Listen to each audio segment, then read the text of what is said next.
Ini adalah part ke-20 membaca buku Unlimited Power Kuasa Tak Terbatas halaman ke 134. Kita punya strategi untuk segalanya, pola-pola representasi yang secara konsisten menghasilkan hasil-hasil spesifik. Tidak banyak di antara kita yang mengetahui bagaimana caranya menggunakan strategi-strategi itu secara sadar. Jadi kita keluar masuk berbagai kondisi tergantung kepada stimuli yang kita dapatkan. Anda tinggal mencari tahu strategi Anda agar Anda bisa menghasilkan kondisi yang Anda inginkan semau Anda. Dan Anda perlu dapat mengenali strategi-strategi sesama agar Anda bisa tahu persis terhadap apa mereka bereaksi. Umpamanya, adakah cara di mana Anda secara konsisten mengorganisasikan pengalaman-pengalaman internal dan eksternal Anda untuk melakukan pembelian? Tentu, Anda mungkin tidak mengetahuinya, tetapi sintaks pengalaman yang sama yang menarik Anda kepada sebuah mobil tertentu mungkin juga menarik Anda kepada rumah tertentu. Ada stimuli tertentu yang dalam urutan yang tepat akan langsung menempatkan Anda dalam kondisi yang siap membeli. Kita semua mempunyai urutan yang secara konsisten kita ikuti untuk menghasilkan kondisi-kondisi dan kegiatan-kegiatan spesifik. Mempresentasikan informasi dalam sintaks lawan bicara adalah bentuk meraih simpati yang sangat ampuh. Malah kalau dilakukan dengan efektif, komunikasi Anda menjadi hampir-hampir tak tertahankan. Sebab itu otomatis memicu respon-respon tertentu. Ada strategi apa lagi? Adakah strategi persuasi? Adakah cara untuk mengorganisasikan materi yang Anda presentasikan kepada seseorang sehingga itu menjadi hampir-hampir tak tertahankan? Tentu motivasi, rayuan, belajar, atletik, menjual, tentu. Bagaimana dengan depresi atau ekstasi? Adakah cara spesifik untuk merepresentasikan pengalaman dunia Anda dengan urutan tertentu yang menciptakan emosi-emosi tersebut? Tentu. Ada strategi untuk manajemen yang efisien, ada strategi untuk kreativitas. Ketika hal tertentu memicu Anda masuk ke dalam kondisi tersebut. Pokoknya Anda perlu mengetahui strategi Anda itu untuk mengakses suatu kondisi semua Anda. Dan Anda perlu dapat mencari tahu strategi-strategi yang digunakan sesama Anda agar Anda tahu bagaimana caranya memberi sesama apa yang mereka inginkan. Jadi yang perlu kita cari tahu adalah urutan spesifik, sintaks spesifik yang akan menghasilkan hasil tertentu, kondisi tertentu. Kalau Anda bisa melakukan itu dan bersedia menghasilkan tindakan yang dibutuhkan, Anda bisa menciptakan dunia Anda sesuka Anda. Selain kebutuhan fisik seperti makanan dan air, hampir yang selebihnya yang Anda inginkan itu hanyalah suatu kondisi. Anda tinggal mengetahui sintaksnya, strateginya yang tepat untuk sampai ke sana. Suatu pengalaman mempelajari model yang sangat sukses yang pernah saya alami adalah dengan Angkatan Bersenjata Amerika Serikat. Saya diperkenalkan kepada seorang jenderal dengan siapa saya mulai mengkomunikasikan tentang teknologi performa optimal seperti NLP. Saya beritahu dia bahwa saya bisa mengambil program pelatihan apapun yang ia selenggarakan, memangkas waktunya tinggal separuh, dan bahkan meningkatkan kompetensi orang-orangnya dalam waktu yang lebih singkat. Klaim yang berani, bukan?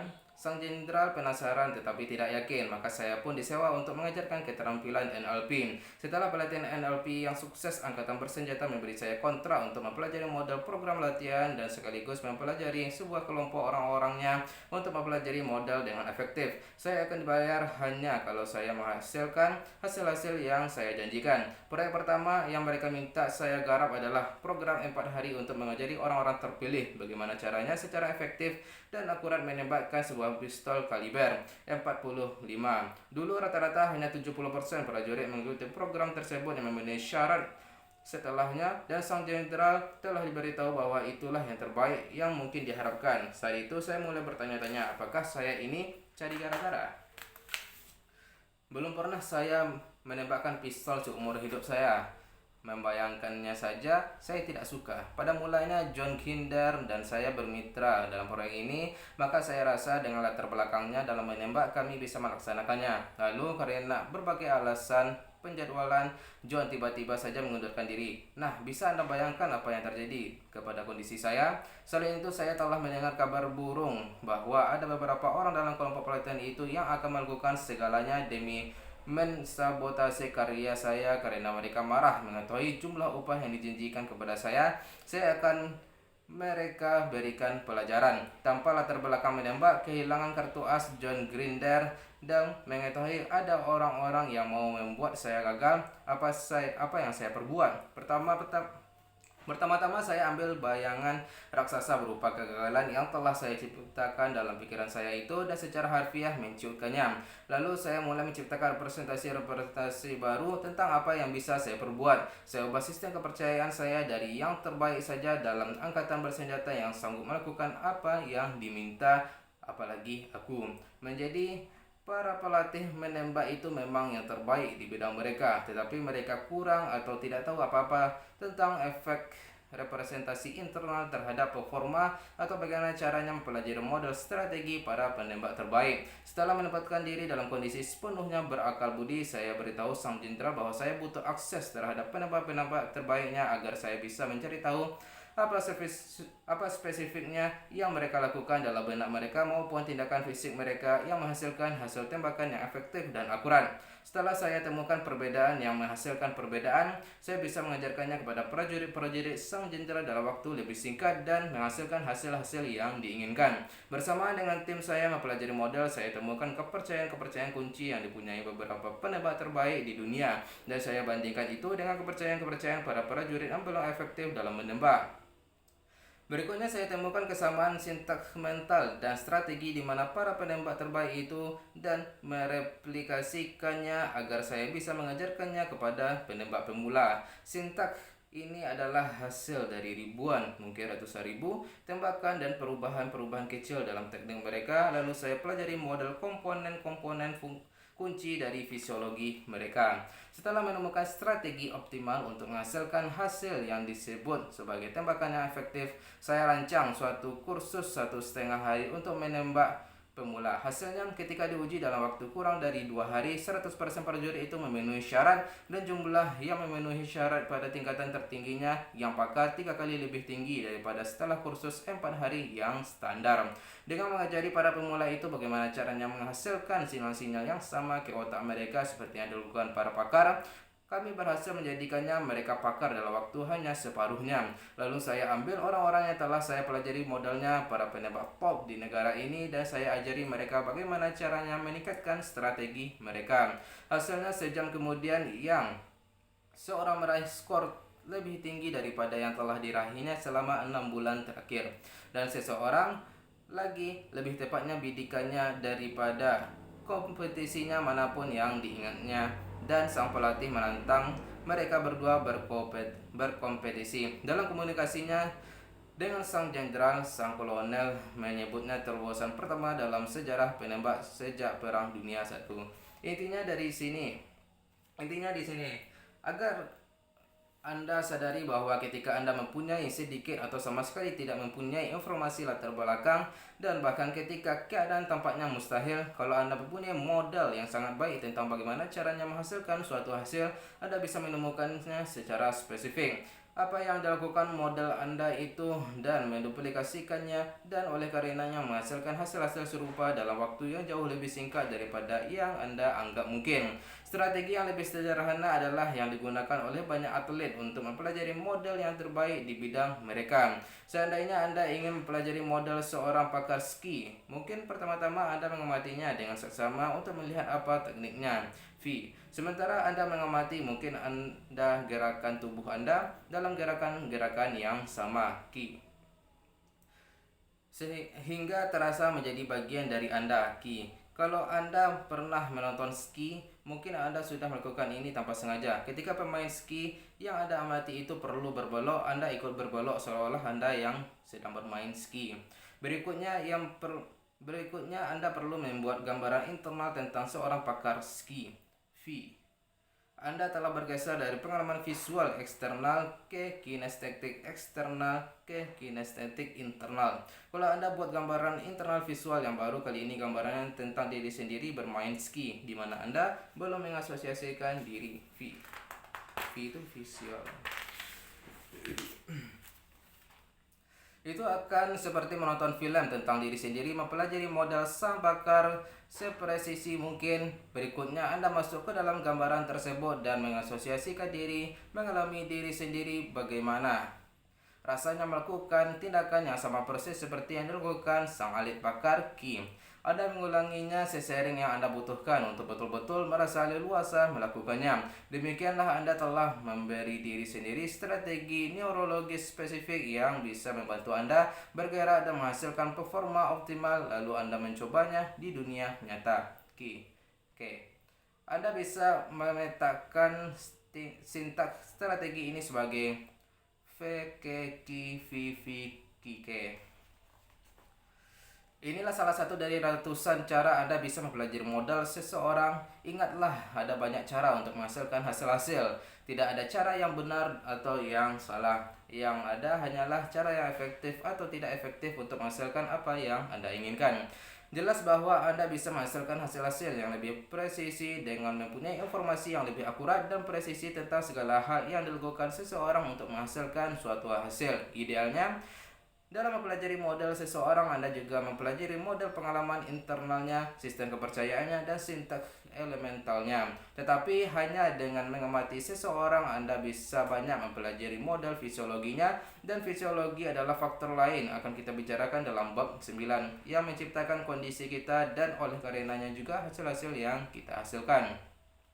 Suatu bidang penting di mana memahami strategi dan sintaks bisa menghasilkan perbedaan besar adalah belajar dan mengajar. Mengapa sih ada anak yang tidak bisa belajar? Saya yakin ada dua alasan utamanya. Pertama, kita sering kali tidak tahu strategi yang paling efektif untuk mengajari seseorang melakukan tugas yang spesifik. Yang kedua, para guru jarang sekali mempunyai ide yang akurat tentang seberapa beda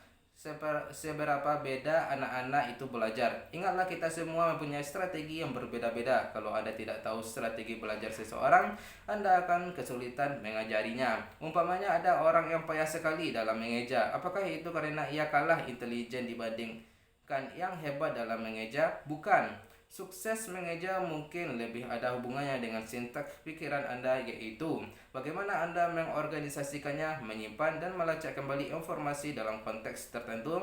Entah Anda mampu menghasilkan hasil-hasil yang konsisten atau tidak hanyalah soal apakah sintaks mental Anda yang sekarang itu mendukung tugas yang Anda perintahkan kepada otak Anda. Apapun yang pernah Anda lihat, dengar, atau rasakan itu disimpan dalam otak Anda. Tak terhitung banyaknya proyek riset menunjukkan bahwa dalam keadaan dihipnotis, orang bisa mengingat, yaitu mengakses hal-hal yang tidak mampu mereka ingat secara sadar. Kalau Anda kurang efektif dalam mengeja, masalahnya adalah cara Anda merepresentasikan kata-kata itu kepada diri sendiri. Jadi apa dong strategi yang terbaik untuk mengeja? Yang jelas bukan kinestetik, lewat yang Anda rasakan. Sulit sekali merasakan sebuah kata. Juga bukan auditori, lewat yang Anda dengar, karena terlalu banyak kata yang tidak dapat kita suarakan dengan efektif. Jadi apa dong? Mengeja menuntut kemampuan menyimpan karakter internal visual lewat yang Anda lihat. Dalam suatu sintaks yang spesifik, cara untuk belajar mengeja adalah membuat gambar-gambar visual yang bisa mudah diakses setiap saat. Ambillah kata Albuquerque. Cara terbaik untuk belajar mengejanya bukanlah dengan berulang-ulang mengucapkannya, melainkan menyimpan kata tersebut sebagai gambar dalam benak Anda. Di bab berikutnya akan kita pelajari beberapa cara orang mengakses bagian yang berbeda-beda dari otak mereka. Umpamanya Bandler dan Grinder, pendiri NLP, itu menemukan bahwa di mana kita mengarahkan mata kita itu menentukan bagian mana dari sistem syaraf Anda itu yang paling jelas kita akses. Akan kita telaah aba-aba mengakses ini secara rinci di bab berikutnya. Sekarang ini pokoknya ingatlah bahwa kebanyakan orang paling mengingat gambar visual itu dengan melihat ke atas kiri. Cara terbaik untuk belajar mengeja Albuquerque adalah menempatkan kata tersebut di atas kiri dan membentuk gambaran visual yang jelas tentangnya. Saya perlu menambahkan satu konsep lagi, pemenggalan. Umumnya orang bisa secara sadar memproses hanya 5 hingga 9 penggal informasi sekaligus. Orang yang cepat belajarnya bisa menguasai bahkan tugas-tugas yang paling rumit pun karena mereka penggal informasinya menjadi langkah-langkah kecil lalu menggabungkannya kembali menjadi utuh seperti semula. Cara untuk belajar mengeja Albuquerque adalah menjabarkannya menjadi 3 penggal yang lebih kecil begini, Albuquerque. Saya minta Anda menuliskan ketiga bagian itu pada selembar kertas, memegangnya di atas kiri mata Anda, lalu melihat lalu pejamkan mata Anda dan melihatnya dalam pikiran Anda. Bukalah mata Anda, lihatlah albu, jangan mengucapkannya, lihat saja. Lalu pejamkan mata Anda dan lihatlah dalam pikiran Anda. Terus melakukan itu 4, 5 atau 6 kali hingga Anda bisa memejamkan mata Anda dan dengan jelas melihat albu. Berikutnya ambil penggalan kedua yaitu QR. Ikutilah proses yang sama dengan kata ini, lalu ambil penggalan kata kue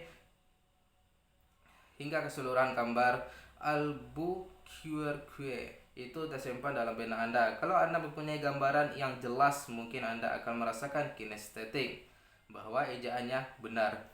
Maka Anda akan dapat melihat kata ini dengan demikian jelasnya sehingga Anda bahkan bisa mengejanya mundur. Cobalah ejalah Albuquerque, lalu ejalah mundur. Setelah Anda berhasil melakukannya, kata tersebut selamanya bisa Anda eja. Saya jamin Anda bisa melakukan ini dengan kata apapun yang menjadi pengeja yang hebat. Seandainya pun Anda kesulitan mengeja nama Anda sendiri sebelumnya. Itu saja dulu guys, besok kita akan sambung ke halaman 140. Sekian, bye bye.